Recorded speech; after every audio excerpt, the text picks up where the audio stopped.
episodiologi penyakit satwa akuatik. Tujuan pembelajaran hari ini adalah agar mahasiswa mampu menguraikan episodiologi penyakit pada satwa akuatik. Nah, sebelum kita membahas lebih jauh tentang episodiologi, ada baiknya kita memahami dulu terkait dengan nomenklatur atau definisi dari episodiologi. Kalau kita baca dari beberapa literatur, episodiologi adalah bagian atau cabang ilmu yang khusus mempelajari terkait dengan pola kejadian, penyebaran, faktor penyebab, faktor risiko, dan pengendalian penyakit pada populasi hewan. Nah, hari ini kita membahasnya episodiologi pada penyakit satwa akuatik. Bukan berarti episodiologi itu hanya digunakan untuk penyakit satwa akuatik ya, tetapi episodiologi juga bisa digunakan untuk penyakit yang lain ya, penyakit pada unggas dan sebagainya. Nah, kalau kita membahas episodiologi, saudara sekalian, di dalam konteks satwa akuatik, maka episodiologi tidak hanya kita akan mempelajari tentang agen penyakit, tetapi juga terkait dengan patogen, inang, lingkungan, manajemen budidaya. Karena ini merupakan satu kesatuan, sehingga kita ketika mempelajari tentang patogen, inang, lingkungan, manajemen budidaya, sesungguhnya kita akan dapat gambaran terkait dengan pola kejadian, eh, terkait dengan penyebaran, terkait dengan faktor penyebab, terkait dengan faktor risiko, dan juga pengendalian penyakit pada populasi hewan. Nah, inilah teman-teman kenapa di dalam undang-undang ya tahun 2009 yang kemudian diperbarui tahun 2024. Maka yang bertanggung jawab untuk melakukan prognosis, diagnosis sampai dengan terapi itu adalah dokter hewan. Nah, pertanyaan besar yang sering terjadi, apakah eh, sarjana perikanan yang kebetulan juga di bidangnya juga mempunyai wewenang untuk melakukan diagnosis dan terapi? Kalau kita baca di dalam undang-undang, sebenarnya kita tidak boleh memperdebatkan siapa yang bertanggung jawab untuk apa memberikan diagnosis atau terapi. Kalau kita lihat baca undang-undang, sebenarnya sarjana perikanan dan dokter hewan di dalam kaitan dengan penyakit satwa akuatik itu bekerja sama, berkolaborasi. Yaitu kolaborasinya seperti ini. Sarjana perikanan itu kompetensi akademiknya di dalam perikanan bertanggung jawab untuk terkait dengan budidaya, ya, manajemen budidaya dan produksi. Sedangkan dokter hewan bertanggung jawab untuk memberikan prognosis, diagnosis, dan terapi. Ini jelas ya. Jadi kita bedakan antara kompetensi akademik dan kewenangan medis. Ya. Kalau kompetensi akademik itu sarjana perikanan, tetapi kalau kewenangan medis diatur oleh undang-undang itu adalah dokter hewan. Tetapi mari kita tidak tidak perlu memperdebatkan siapa yang bertanggung jawab karena sesungguhnya kalau kita bicara tentang episodiologi baik sarjana perikanan maupun dokter hewan sama pentingnya ya sama pentingnya untuk apa itu mempelajari tentang pola kejadian, penyebaran, faktor penyebab, faktor risiko, pengendalian penyakit pada populasi hewan. Saudara sekalian, dari episodologi ini maka dapat kita simpulkan ya, kalau kita bicara tentang penyakit ikan, satwa akuatik khususnya adalah suatu proses yang menunjukkan adanya suatu kelainan atau penyimpangan dari ciri ikan yang normal. Ya. Tentu kelainan dan penyimpangan itu disertai dengan penurunan fungsi-fungsi fisiologis. Ya. Nah, akibat dari penyakit ikan, penyakit satwa akuatik khususnya ikan, itu bisa menyebabkan kerugian yang besar ya pada populasi budidaya, termasuk juga kerugian materi bagi petani. Nah, kalau kita bicara tentang epizootiologi, maka penyakit pada satwa akuatik khususnya ikan ini bisa disebabkan dua faktor, yaitu apa yang disebut dengan faktor biotik dan abiotik. Faktor yang berkaitan dengan biologis dan faktor yang berkaitan dengan fisik dan kemis.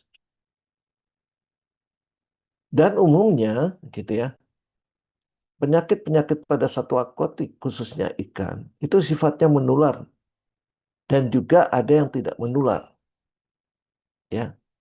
Makanya nanti di dalam pembahasan penyakit satwa akuatik ini nanti kita bagi penyakit yang bersifat menular mulai dari disebabkan oleh virus, bakteri, jamur, kemudian juga apa parasit gitu ya. Sedangkan yang tidak menular itu biasanya dikaitkan dengan faktor pakan atau kemudian faktor genetik dan sebagainya. Nah, kemudian beberapa jenis penyakit pada satwa akuatik, khususnya ikan ini, ada yang bersifat endemik dan ada yang bersifat epidemik.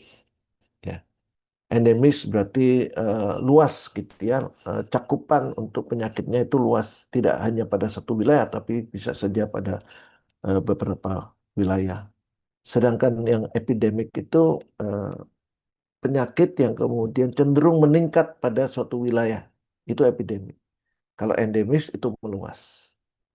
Nah, kira-kira inilah gambaran apa yang dimaksud epizootiologi ya, teman-teman. Ini menjadi sangat penting pertemuan TM kedua ini untuk menghantarkan kita memahami tentang penyakit satwa satwa akuatik dan khususnya ikan. Jadi, saudara sekalian, karena penyakit ikan ini hanya satu SKS, sedangkan satwa akuatik itu banyak ya, banyak jenisnya sehingga tentu kita akan membatasi untuk yang vertebrata kita ambil ikan, sedangkan yang invertebrata kita mengambil perwakilan yaitu udang. Ya, jadi kita batasi untuk satwa akuatik ini kita akan membahas untuk vertebra kita ambil perwakilan dari ikan, sedangkan untuk invertebrata kita ambil dari udang. Nah, kalau kita belajar tentang epizootiologi, maka informasi yang sangat penting untuk menjawab pertanyaan dari epizootiologi ini kira-kira pertanyaannya sebagai berikut ya. Jadi kalau nanti Anda sebagai dokter hewan kemudian turun ke lapangan, ke tambak begitu ya, maka pendekatan epizootiologi otomatis Anda sudah apa sudah ada di benak pikiran Anda. Apa saja pikiran-pikiran atau pertanyaan-pertanyaan yang kira-kira sangat dibutuhkan oleh Anda untuk melakukan prognosis, diagnosis, maupun terapi pada penyakit satwa akuatik. Jadi kalau kita nanti di lapangan ada kasus kematian ikan misalnya, maka pertanyaan berikut, apa penyakitnya? Kira-kira apa agen penyebabnya? Kemudian dari mana sumber penyakit itu berasal? Bagaimana penyakit itu menyebar? Kemudian mengapa ikan tersebut rentan? Kemudian mengapa terjadi pada waktu tertentu? Kemudian mengapa hanya sebagian ikan yang sakit? Kemudian kira-kira apa faktor lingkungan yang berperan? Kemudian juga yang tidak kalah pentingnya kira-kira pertanyaannya adalah bagaimana penyakit ini dapat dikendalikan? Jadi ini adalah sejumlah pertanyaan dasar yang bisa Anda gunakan untuk memahami konsep epizootiologi. Dari jawaban-jawaban pertanyaan ini kira-kira nanti akan sangat dibutuhkan oleh Anda sebagai dokter hewan untuk mengambil tindakan ya. Mulai dari tindakan pencegahan sampai dengan untuk kepentingan terapi.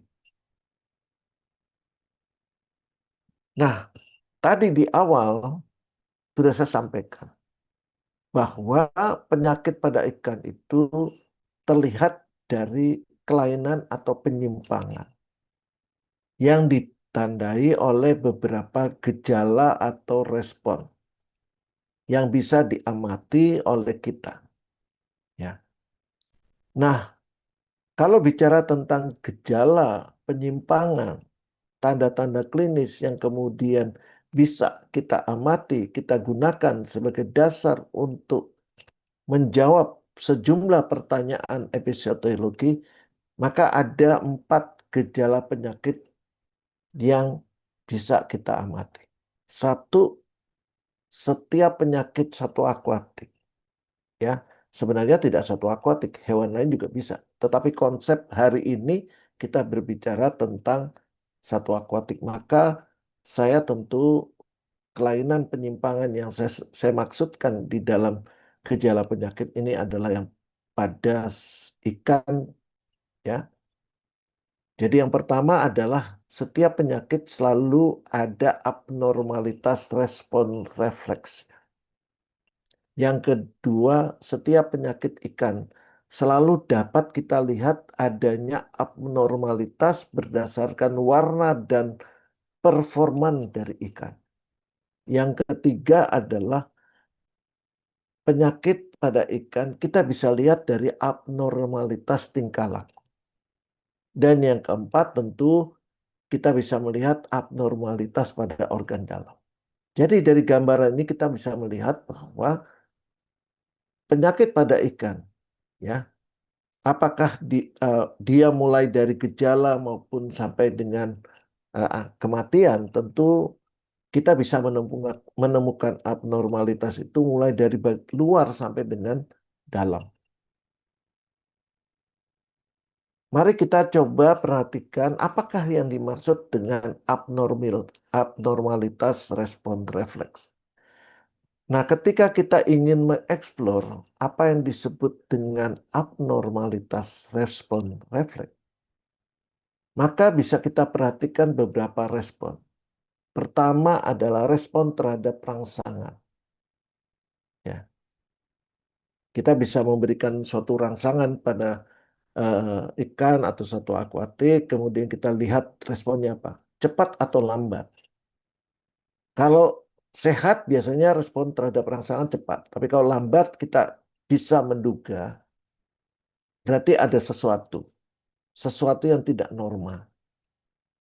Demikian juga respon terhadap gerakan. Ketika Anda memberikan makan misalnya pada akuarium misalnya, harusnya secara normal responnya cepat. Ketika diberikan makan, dia respon. Tetapi kalau kemudian ternyata ketika Anda memberikan makan kita, ternyata dia tidak merespon dengan cepat, lambat, kita harus menduga pasti ada sesuatu. Ya.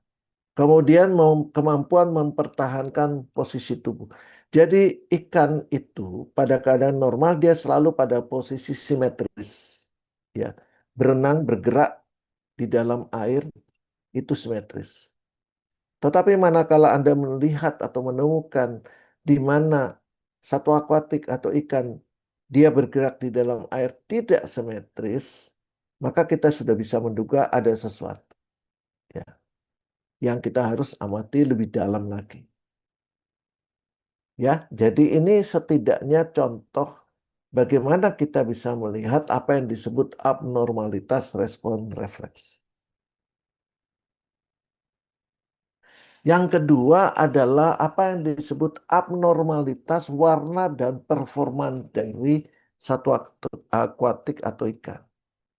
Nah, kalau bicara tentang abnormalitas warna dan performan, kita akan bisa melihat perubahan warna tubuh. Ya, yang semula tidak ada bercak-bercak merah, tiba-tiba ada bercak-bercaknya peteki-peteki, atau warna menjadi pucat, kemudian terjadi penurunan performa, kemudian pertumbuhan lambat, kemudian juga kondisi tubuh yang buruk. Ya. Ini adalah berkaitan dengan abnormalitas warna dan performa.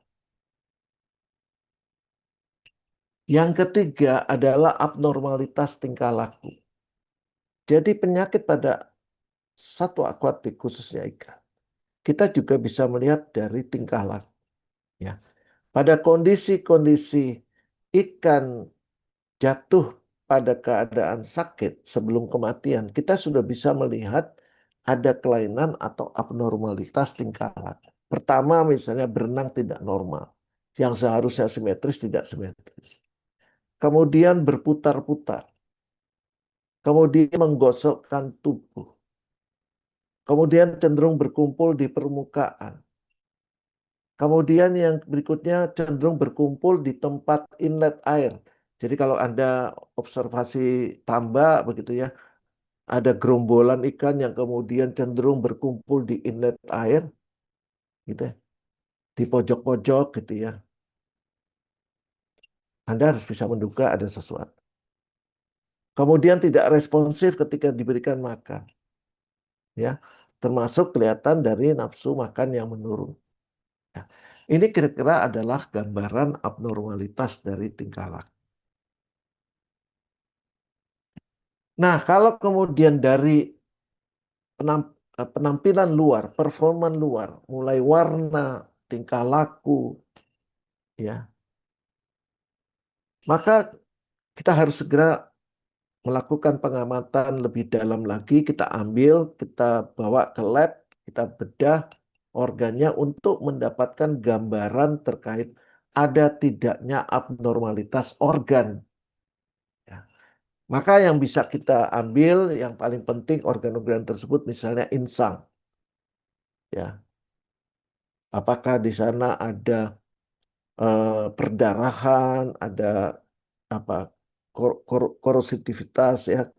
Jadi insangnya rusak karena jamur atau bakteri.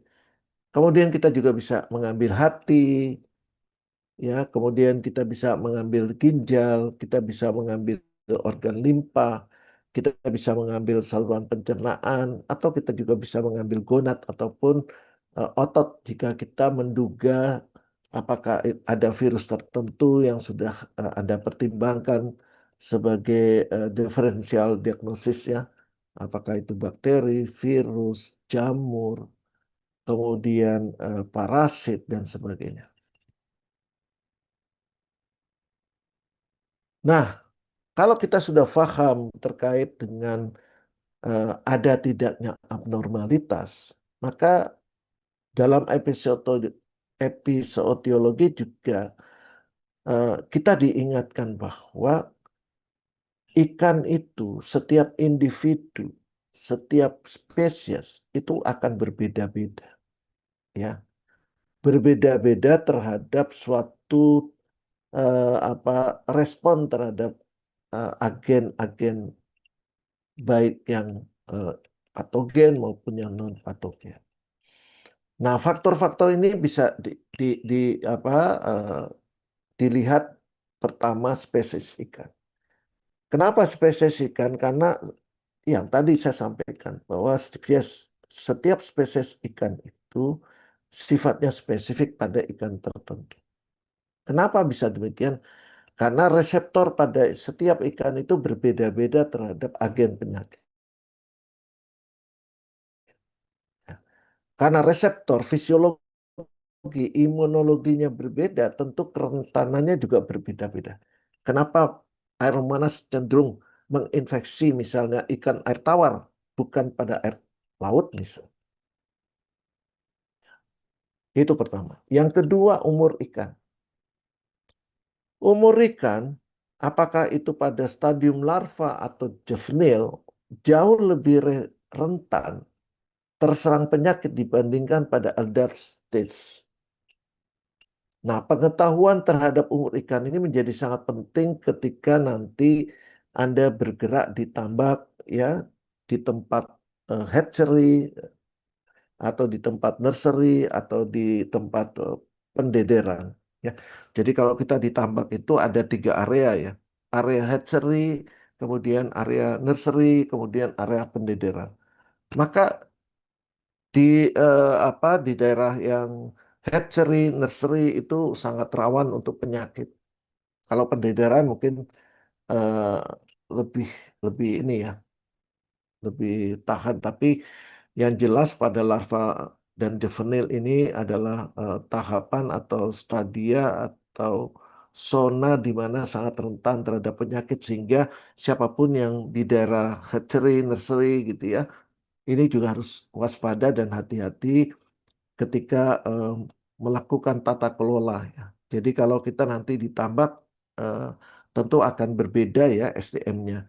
Yang di daerah hatchery, nursery itu tentu berbeda di daerah yang adult atau di daerah pendederan dan sebagainya. Kemudian yang ketiga adalah genetik. Nah, beberapa ikan itu memiliki galur atau strain yang sensitivitasnya terhadap infeksi itu berbeda-beda ya. Jadi hati-hati. Kemudian yang keempat faktor stres ya. Ikan dalam tingkat stres yang lebih tinggi tentu lebih rentan terhadap serangan penyakit karena ya ini ada kaitannya dengan metabolisme di dalam tubuh ya. Ketika dia stres tentu sistem imunnya juga menurun. Nah, manakala sistem imunnya menurun, maka dengan mudah agen-agen patogen itu bisa masuk menjadi sumber infeksi. Kemudian yang keempat, sistem kultur atau budidaya. Nah, transmisi penyakit di dalam sistem monokultur itu lebih cepat terjadi dibandingkan dengan sistem polikultur. Monokultur berarti di dalam tambak itu hanya ada satu jenis saja. Kalau polikultur itu di dalam satu tambak itu ada beberapa jenis ikan, spesies gitu. Nah, mari kita melihat triangle dari epizootologi. Jadi di dalam epizootologi itu ada triangle. Nah, tiga faktor yang sangat berperan. Pertama adalah faktor patogennya, yang kedua adalah faktor host, yang ketiga adalah faktor lingkungan. Nah, kalau kita bicara tentang faktor patogen, maka ini yang penting adalah terkait dengan infectivity dari patogen tersebut, virulensi dari patogen tersebut, pathogenicity dari patogen tersebut, viability dari patogen tersebut, dan strain dari patogen tersebut. Nah, kalau kita bicara tentang host, maka kita harus paham bahwa perbedaan spesies itu tentu merespon patogen yang berbeda. Umur juga. Juvenil tadi sudah dijelaskan ya. Larva dan juvenil rentan terhadap penyakit daripada adult. Kemudian strain ini kaitannya dengan genetik. Kemudian nutrisionalnya. Kemudian kepadatan populasi. Ini kaitannya dengan host. Ya. Jadi saudara sekalian, kalau kita bicara tentang satwa akuatik hari ini, mata kuliah satwa akuatik direpresentasikan dalam ikan ya, vertebrata. Oleh karena itu di dalam topik kita ke depan itu fokusnya pada ikan ya, terutama penyakit pada ikan karena itu menjadi sangat penting kita belajar tentang anatomi dan fisiologi. Kemudian juga kita harus belajar di tempat lingkungan di mana ikan itu hidup. Bagaimana ikan itu bisa beradaptasi menggunakan apa itu anatomi fisiologi yang dimiliki ya. Siripnya kita tahu bahwa sirip di setiap ikan itu berbeda-beda di mana dia hidup. Ya, misalnya ikan di air deras siripnya berbeda dengan air tanah. Sirip air tawar berbeda dengan sirip air laut. Ya, apakah yang di permukaan maupun di eh, apa laut dalam. Ya. Kemudian adanya gelembung renang dan sebagainya. Nah, ada pertanyaan yang penting. Mengapa anatomi ikan penting di dalam episiootologi? Ya, ini pertanyaan penting. Kenapa sih ya TM hari ini kita membahas episiootologi, tapi kita juga membahas tentang anatomi ikan. Saudara sekalian, ikan itu memiliki adaptasi. Dia itu poikiloterm. Ya. memiliki kemampuan adaptasi yang sangat lebar terhadap perubahan suhu, dan juga perubahan lingkungan. Sehingga ikan itu memiliki adaptasi melalui anatomi fisiologi terhadap lingkungan airnya. Oleh karena itu, ya, untuk memahami penyakit ikan, maka kita sebagai calon dokter hewan harus memahami bagaimana ikan itu bisa berinteraksi dengan lingkungan air. Ini penting, ya. Nah, kita mulai anatomi yang pertama, tentu kita mulai dari bagian luar. Dari bagian luar yang penting bahwa ikan itu punya kulit. Dia merupakan pelindung utama terhadap lingkungan dan juga terhadap penyakit.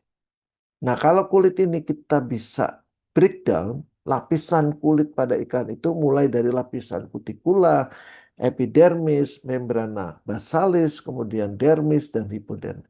Itu kira-kira urutannya, mulai dari bagian luar sampai dengan bagian dalam. Kutikula pada ikan itu sangat penting karena di sana ada apa itu cairan atau senyawa kimia ya, mukopolisakarida yang banyak dihasilkan oleh sel epitel yang membentuk kutikula tersebut. Nah, mukopolisakarida ini eh, konsistensi fisiknya berbeda-beda antar spesies. Ini berkaitan dengan di mana dia hidup, gitu ya.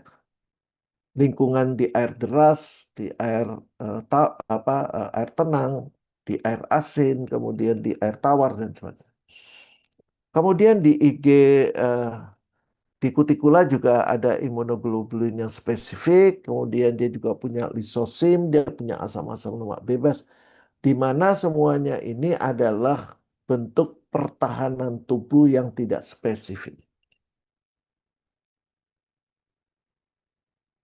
Nah, setelah bagian epidermis, kulit maksud saya, sekarang kita masuk bagian epidermis.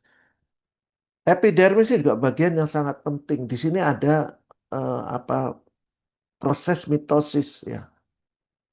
Kemudian ketebalan epidermis sangat bervariasi tergantung pada spesies, umur, lokasi, siklus hidup stadiumnya. Kemudian ikan bersisik epidermisnya jauh lebih tebal dari yang tidak bersisik. Kemudian di epidermis juga ada sel goblet. Sel goblet ini ya dia akan terbentuk mulai dari epidermis ya, dan juga dia dibentuk oleh sel-sel basal. Jadi membentuk sel basal. Jadi epidermis itu banyak dibentuk oleh sel goblet dan juga sel basal. Di samping sel goblet dan sel basal juga ada sel-sel klub, kita sebut sebagai sel klub karena merupakan alarm ya. Dia memiliki alarm tanda-tanda bahaya. Jadi ketika ikan itu stres, dia akan banyak mengeluarkan lendir atau kita kenal ya mukus gitu ya. Misalnya kalau ikan yang di pasar misalnya, itu kan terlihat ya ada ikan yang kemudian eh, licin gitu ya karena banyak cairan lendirnya itu karena eh, mukusnya ya. Dia stres sehingga kemudian sel klub itu menghasilkan mukus begitu ya. Nah, di samping itu juga epidermis ini memiliki limfosit dan makrofagosit. Nah, setelah epidermis kita masuk pada bagian dermis. Nah, dermis ini terdiri dari dua lapisan. Apa yang disebut dengan stratum spongiosum dan stratum compactum. Ya, jadi setelah kulit epidermis, dermis. Dermis ini ada dua lapisan yaitu stratum spongiosum dan stratum compactum. Nah, di dalam stratum spongiosum ini ada sel-sel pigmen atau kita sebut sebagai kromatofor. Di samping sel pigmen juga ada mast cell, kemudian sel-sel basal dan juga sel sisik. Ya. Nah, umumnya kromatofor ini bersifat absorptif dan reflektif. Apa fungsinya absorptif dan refraktif dari sel kromatofor ini? Dia akan bisa memberikan perubahan warna ataupun aktivitas seksual atau aktivitas respon abnormalitas dari yang disebabkan oleh penyakit. Kemudian lapisan yang kedua adalah stratum compactum. Fungsinya apa? Untuk pengikat atau penguat struktur dari kulit. Ya. Setelah dermis, kita masuk ke hipodermis. Nah, hipodermis itu lebih longgar, ya, karena banyak lapisan lemak di sana. Tapi jangan lupa hipodermis ini tempat kita akan menemukan pembuluh darah. Jadi kalau besok kita ngambil darah pada saat praktikum, maka kita masukkan jarum itu sampai hipodermis. Karena pembuluh darah itu di hipodermis. Nah, masuknya infeksi itu ketika patogen itu bisa menembus sampai hipodermis, sampai ke pembuluh darah, di sanalah baru proses masuknya patogen ke dalam tubuh. Nah, setelah kita bahas tentang lapisan-lapisan permukaan tubuh ikan, sekarang kita bicara tentang kerangka dan otot. Ya, kalau bicara tentang poros kerangka, ya, dan otot, jadi secara keseluruhan, ya, kita akan melihat ada kerangka, ada sirip, ada tulang, dan ada otot. Nah, untuk bicara tentang kerangka, terutama bagian kepala yang sangat keras, maka di sana kepala itu terdiri dari brakea, operkulum, dan persendian. Ya. Struktur kepalanya sangat kompleks, ya. Dia bisa bergerak pada waktu makan dan bernapas, dan bisa saling bergantung sama lain karena ada persendian di sana. Ya. Jumlah ruas tulang punggung itu tetap, ya, tergantung pada masing-masing spesies ikan. Dan tulang ini menjadi sangat penting karena tempat pelekatan dari pembuluh darah, pembuluh saraf, dan juga untuk pelekatan dari otot. Nah, sekarang kita bicara tentang sirip. Ya. Sirip berbeda-beda, sudah saya katakan. Ya. Sirip sangat tergantung di mana dia hidup. Apakah di air yang deras, air yang tenang. Kemudian juga berbeda-beda dengan apakah dia hidup di air tawar atau air asin, di laut dalam atau di permukaan dan sebagainya. Di air sungai, air laut juga berbeda-beda. Tetapi yang jelas bahwa sirip ini sangat penting untuk melekat apa untuk pergerakan. Biasanya sirip ini melekat pada otot abdomen. Ya. Nah, ikan berderajat rendah, misalnya salmon, ya, siripnya melekat pada otot abdomen, sedangkan ikan berderajat tinggi, letak siripnya agak ke depan, biasa kita kenal sebagai sirip dada, dan letaknya di belakang penutup insang, jadi di belakang operkulum. Kemudian untuk sirip punggung dan abdomen, dia melekat pada otot pterygophyra, ya, pterygifora, dan juga membentuk di sana juga akan membentuk penjuluran saraf dan darah, ya, sehingga membentuk apa yang disebut dengan spina neuralis et hemalis. Tulang, ya, tulang pada ikan eh, dibagi menjadi dua, ya, esteosit dan non esteosit. Esteosit itu biasa ditemukan pada ikan-ikan berderajat rendah, ya. Contoh Clopedia, Salmonida, Cyprinida, dan sebagainya. Sedangkan yang non-estesit ikan berderajat tinggi, ya. Misalnya Persida, kemudian juga Centrasida, dan sebagainya. Kemudian eh, untuk otot pada ikan itu dapat dibedakan menjadi dua, ya. Ya, dua jenis.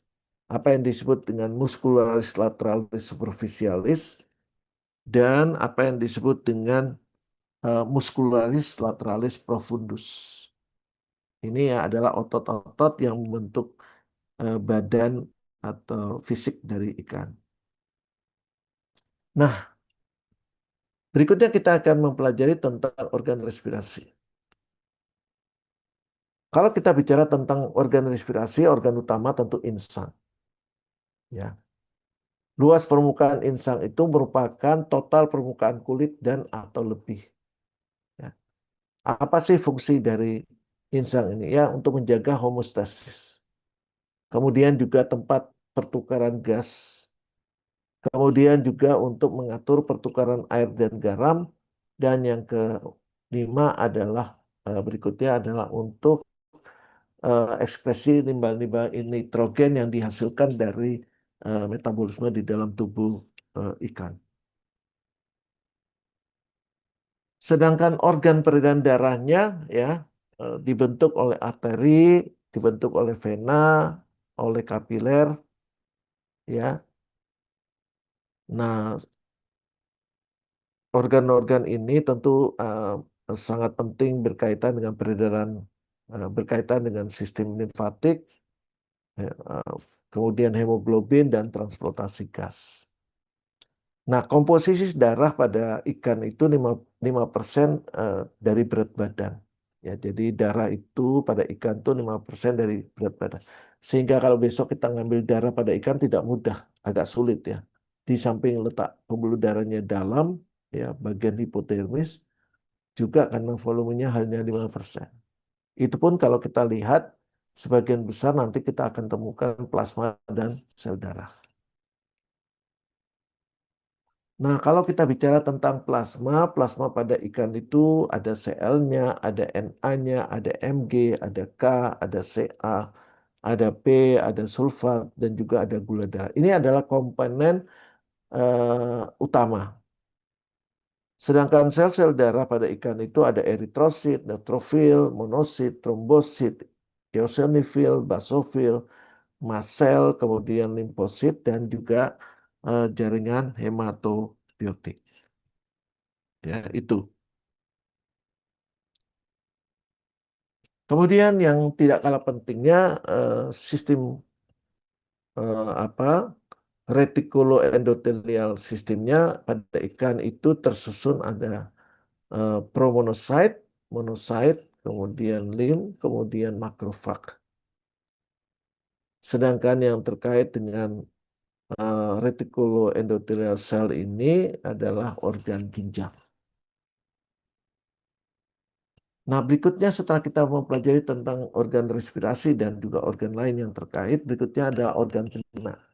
Kalau kita pelajari organ pencernaan itu mulai dari bagian eh, depan ya sampai dengan bagian akhir itu dimulai mulut, kemudian masuk ke osifagus, kemudian masuk ke lambung, kemudian ke usus. Di sana juga di pencernaan juga ada peranan dari liver dan pankreas karena menghasilkan enzim dan sebagainya. Kemudian yang bagian terakhir adalah rektum.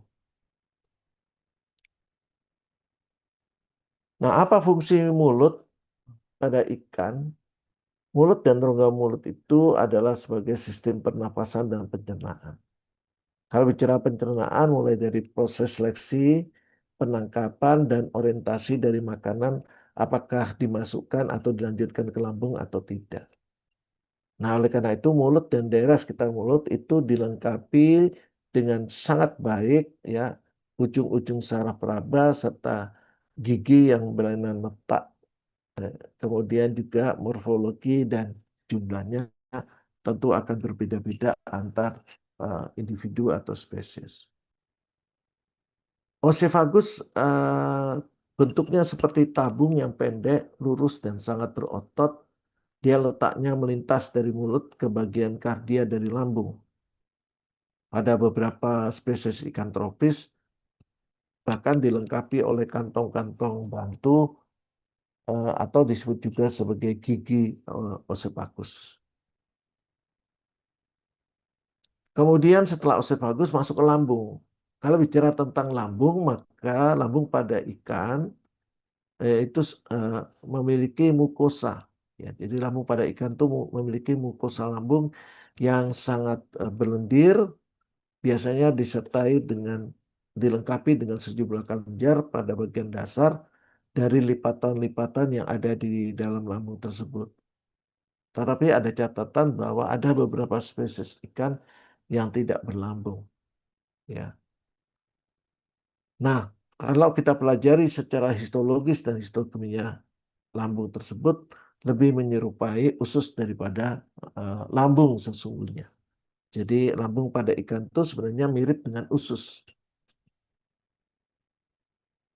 Nah, saudara sekalian, kalau kita bicara tentang usus, maka usus dari ikan ini kebanyakan merupakan bentuknya seperti tabung sederhana yang tentu tidak dapat bertambah besar diameternya untuk membentuk suatu kolon di bagian belakangnya. Ia bisa berbentuk lurus, bisa melengkung atau bergulung-gulung sesuai dengan bentuk dari rongga perut. Usus ini mempunyai suatu epitel silindris yang sederhana yang berlendir. Dia menutupi submukosa yang sering mengandung sel eosinofilik dan biasanya dibatasi oleh suatu muskularis mukosa yang rapat dan uh, terdiri atas lapisan fibroelastis. Nah, secara usus bagian terakhir dari pencernaan ini adalah rektum. Ya. Rektum pada ikan berdinding lebih tebal daripada usus dan sangat berlendir serta dapat sangat berkembang. Nah, kemudian yang tidak kalah pentingnya adalah hati. Di rongga perut ikan sebelah muka atau ada juga yang mempunyai juluran-juluran sepanjang rongga perut atau melekat pada alat tubuh lainnya. Pada spesies tertentu hati bisa juga merupakan gabungan dengan pankreas yang disebut hepatopankreas. Walaupun umumnya ya pankreas itu merupakan suatu organ terpisah. Jadi nanti besok ketika kita praktikum bedah hati dan pankreas itu eh, nampak akan bergabung gitu ya. Tentu hati lebih gelap daripada pankreas. Nah, apa fungsi pankreas pada ikan? Pankreas ini lokasinya lebih bermacam-macam ya daripada organ lain di dalam perut. Bahkan ada beberapa spesies tertentu yang memang eh, sangat beda begitu ya dibandingkan yang lain. Tempat yang lebih lazim dari pankreas ini adalah berupa pulau-pulau jaringan kelenjar yang terbesar di antara sel lemak yang terdapat dalam mesenterium dari limpa dan juga sebagian lapisan luar dari sekitar vena porta hati. Nah, organ reproduksi pada satwa aquatic ya, baik organ jantan maupun betina saya rasa sama dengan vertebrata yang lain ya. Ada testikelnya, ovariumnya dan sebagainya. Kemudian sistem persarafannya, kalau kita lihat itu ada brain, ada telencephalon, ada diencephalon, ada mesencephalon, cerebellum, medulla oblongata, kemudian ada backbone marrow, ada perifer dan sebagainya. Jadi mirip dengan vertebrata secara umum, walaupun ikan itu adalah vertebrata yang paling rendah. Saya rasa demikian perkuliahan kita hari ini. Ya, monggo kalau ada pertanyaan.